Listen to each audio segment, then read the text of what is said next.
Ananda, if they were the mind, the Dhammas would not be its defining objects. Since they would not be conditions of the mind, how could you say that they had a location? Suppose they were to have a special place apart from the mind, then would the Dhammas themselves be able to know? If they were to have a sense of knowing, they would be called a mind.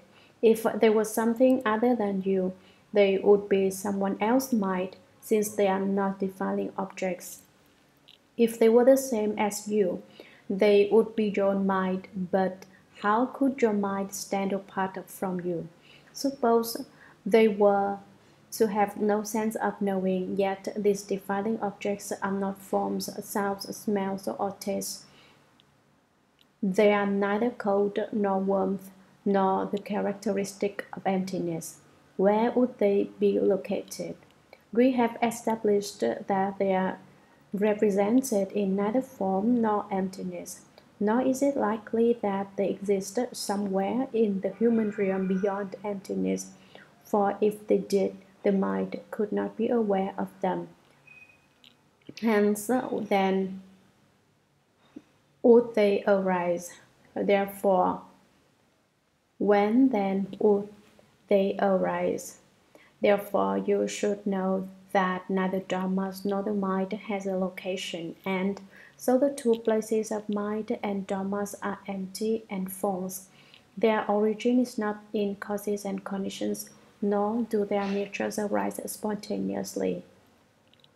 Moreover, Ananda, why do I say that the 18 realms are basically the wonderful nature of true suchness, the treasury of the first come one? Ananda, as you understand it, the eyes and form create the conditions that produce the eyes consciousness. Is that the consciousness produced because of the eyes, such that the eyes are its realm, or is it produced because of form, such that form is its realm? Ananda, if it were produced because of the eyes, then in the absence of emptiness and form, it would not be able to make distinctions. And so, even if you had a consciousness, what use would it be? Moreover, your seeing is neither green, yellow, red, nor white. There is virtually nothing in which it is represented. Therefore, what is the realm established from? Suppose it were produced because of form. In emptiness, when there was no form, your consciousness would be extinguished. Then, why is it that the consciousness knows the nature of emptiness? Suppose a form changes, you are also conscious of the changing appearance, but your eyes consciousness does not change. Where is the boundary established? If the eye consciousness was to change when form changed, then there would be no appearance of a realm. If it were not to change, it would be constant, and given that it was produced from form, it should have no conscious knowledge of where there was emptiness. Suppose the eye's consciousness arose both from the eyes and from form. If they were united, there would still be a point of separation. If they were separate, there would still be a point of contact. Hence, the substance and nature would be chaotic and disorderly. How could a realm be set up? Therefore, you should know that as to the eyes and form being the conditions that produce the realm of eye consciousness, none of the three places exists.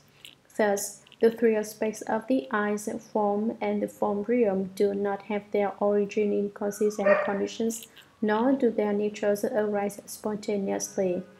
Moreover, Ananda, as you understand it, the ear and sound create the conditions that produce the ear consciousness. Is this consciousness produced because of the ear, such that the ear is its realm, or is it produced because of sound, such that sound is its realm? Ananda, suppose the ear consciousness were produced because of the ear. The organ of hearing would have no awareness in the absence of both movement and stillness. Thus, nothing would be known by it. Since the organ would lack awareness, what would characterize the consciousness?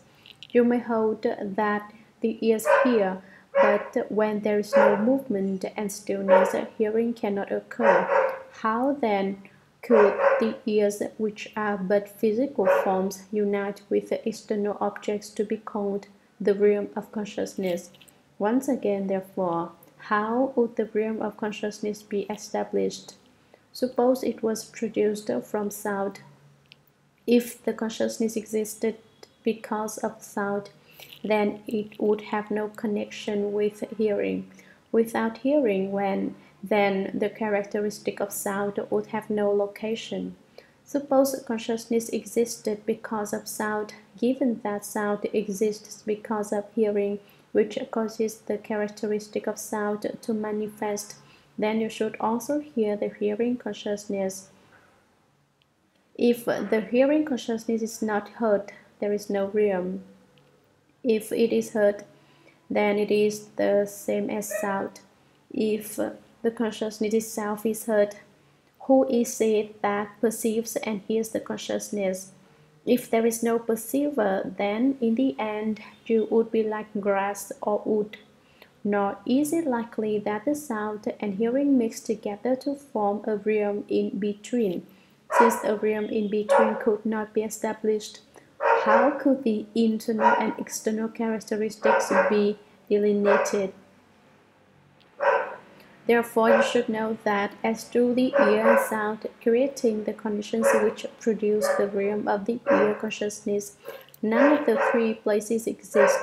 Thus, the three aspects of the ear, sound, and sound consciousness do not have their origin in causes and conditions, nor do their natures arise spontaneously. Moreover, Ananda, as you understand it, the nose and smells create the conditions that produce the nose consciousness.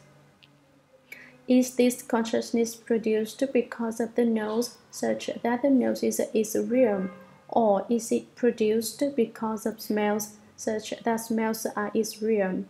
Suppose, Ananda, that the nose consciousness were produced because of the nose, then in your mind, what do you take to be the nose? Do you hold that it takes the form of two fleshy claws, or do you hold it is an inherent ability of the nature which perceives smells as a result of movement? Suppose you hold that it is fleshy claws which form an integral part of your body. Since the body's perception is touch, the sense organ of smelling would be named body instead of nose, and the objects of smelling would be objects of touch. Since it would not even have the name nose, how could a realm be established for it? Suppose you held that the nose was the perceiver of smells, then in your mind, what is it that perceives? Suppose it were the flesh that perceived. Basically, what the flesh perceives is objects of touch, which have nothing to do with the nose. Suppose it were an emptiness that perceived, then emptiness would itself be the perceiver, and the flesh would have no awareness. Thus, empty space would be you, and since your body would be without perception, Ananda would not exist. If it is the smell that perceives, perception itself would lie with the smell. What would that have to do with you? If it is certain that vapors of fragrance and stench are produced from your nose, then the two flowing vapors of fragrance and stench would not arise from the wood of Aravana or Chandana. Given that the smell does not come from these two things, when you smell your nose, is it fragrant or does it stink? What stinks does not give off fragrance. What is fragrant does not stink. Suppose you say you can smell both the fragrance and the stench, then you, one person, would have two noses, and I would now be addressing questions to two Anandas. Which one is you? Suppose there is one nose, then fragrance and stench would not be two, since stench would be fragrance and fragrance would be stench. There would not be two natures. Thus, what would make up the realm? If the nose consciousness were produced because of smells, it follows that it is in existence just because of smells. Just as the eyes can see but are unable to see themselves, so too if it exists because of smells, it would not be aware of smells. If it is aware of smells, then it is not produced from smells. If it had no awareness, the realm of smelling would not come into being. If the consciousness were not aware of smells, then the realm would not be established from smells. Since there is no intermediate realm of consciousness, there is no basis for establishing anything internal or external either. Therefore, the nature of smelling is ultimately empty and false. Therefore, you should know that as to the nose and smells being the conditions which produce the realm of the nose consciousness, none of the three places exists. Thus, the three aspects of the nose, smells, and the realm of smelling do not have their origin in causes and conditions, nor do their natures arise spontaneously. Moreover, Ananda, as you understand it, the tongue and flavors create the conditions that produce the tongue consciousness. Is the consciousness produced because of the tongue, such that the tongue is its realm, or is it produced because of the flavors, such that the flavors are its realm? Suppose, Ananda, that it were produced because of the tongue. Then all the sugarcane, black plums, huang lian, salt, white ginger, and cassia in the world would be entirely without flavor. Also, when you taste your own tongue, is it sweet or bitter? Suppose the nature of your tongue were bitter, then what would it be that tasted the tongue? Since the tongue cannot taste itself, who would have the sense of taste? If the nature of the tongue were not bitter, there would be no flavor engendered by it. Thus, how could a realm be established? If it were produced because of flavor, the consciousness itself would be a flavor. The case would be the same as with the tongue organ being unable to taste itself. How could the consciousness know whether it had flavor or not?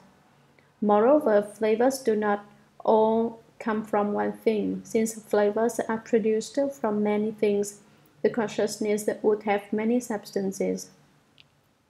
Suppose that the consciousness were of a single substance and that the substance was definitely produced from flavor. Then, when thorn, bland, sweet, and pungent were combined, their various differences would change into a single flavor, and there would be no distinctions among them. If there were no distinctions, it could not be called consciousness. So, how could it further be called the realm of tongue, flavor, and consciousness? Nor can it be that empty space produces your conscious awareness. The tongue and flavors could not combine without each losing its basic nature. How could a realm be produced? Therefore, you should know that as to the tongue and flavors being the conditions that produce the realm of tongue consciousness, none of the three places exists. Thus, the three aspects of the tongue, flavors, and the realm of the tongue do not have their origin in causes and conditions, nor do their natures arise spontaneously. Moreover, Ananda, as you understand it, the body and objects of touch create the conditions that produce the body consciousness. Is this consciousness produced because of the body, such that the body is its realm, or is it produced because of objects of touch, such that objects of touch are its realm? Suppose, Ananda, that it were produced because of the body. When there was no awareness of the two conditions of contact with and separation from objects of touch, what would the body be conscious of? Suppose it were produced because of objects of touch, then you would not need your body. Without a body, what could perceive contact with and separation from objects of touch? Ananda, things do not perceive objects of touch. It is the body that perceives objects of touch. What the body knows is objects of touch, and what is aware of objects of touch is the body. What is objects of touch is not the body, and what is the body is not objects of touch. The two characteristics of body and objects of touch are basically without a location. If it united with the body, it would be the body's own substance and nature. If it were apart from the body, it would have the same appearance as empty space. Since the inside and the outside don't stand up, how can one set up a middle? The middle cannot be set up either. The inside and the outside are by nature empty. From what realm then is your consciousness born? Therefore, you should know that as to the body and objects of touch being the conditions that produce the realm of body consciousness, none of the three places exists. Thus, the three aspects of the body, objects of touch, and the realm of the body do not have their origin in causes and conditions, nor do their natures arise spontaneously. Moreover, Ananda, as you understand it, the mind and dhammas create the conditions that produce the mind consciousness. Is this consciousness produced because of the mind, such that the mind is its realm, or is it produced because of dhammas, such that dhammas are its realm? Suppose, Ananda, that it were produced because of the mind. In your mind there certainly must be thoughts. These give expression to your mind. If there are no dhammas before you, the mind does not give rise to anything. Apart from conditions, it has no shape. Thus, what use would the consciousness be? Moreover, is your conscious awareness the same as your mind organ, with its capacity to understand and make distinctions, or is it different? If it were the same as the mind, it would be the mind. How could it be something else that arises? If it were different from the mind, it should thereby be devoid of consciousness. If there were no consciousness, how would it arise from the mind? If there were consciousness, how would it differ from the mind? Since it is by nature neither the same nor different, how can the realm be established? Suppose it were produced because of dhammas. None of the dhammas of the world exists apart from the five defiling objects. Consider the dhammas of form, the dhammas of sound, the dhammas of smell, the dhammas of taste, and the dhammas of touch.